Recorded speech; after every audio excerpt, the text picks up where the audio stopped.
The Volvo car group now starts the production of the first engine alternatives of the new, highly efficient Volvo engine architecture VEA four-cylinder engine family.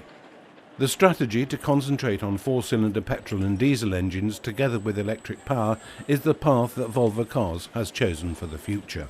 I definitely see this as an historical moment for Volvo, because when we decided to start the development of the VEA, we also made a very important strategic decision to go for four-cylinder turbo engines only and combine it with electrification.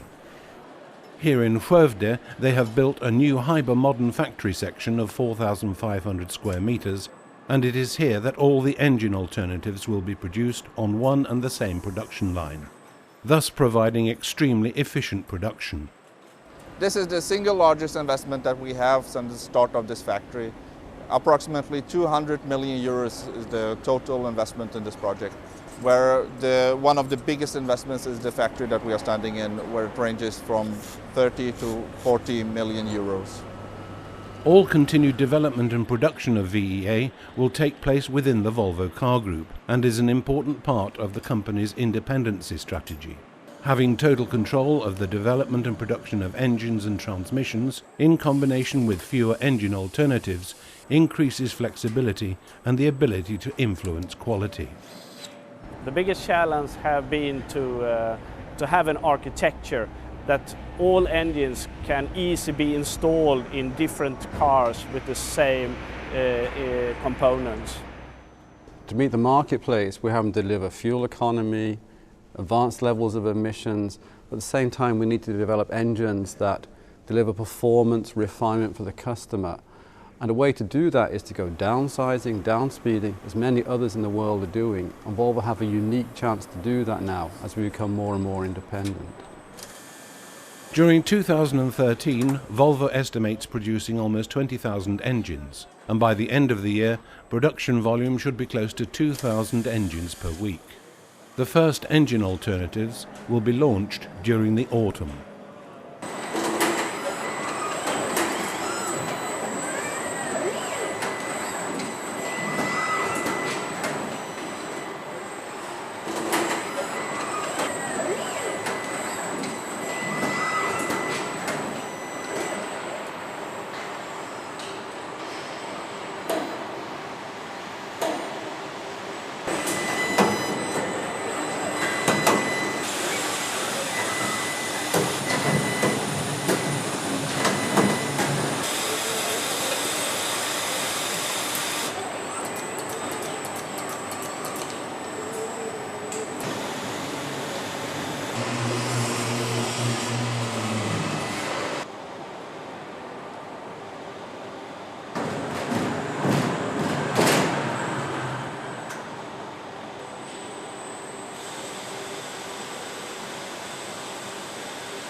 Wat is zo?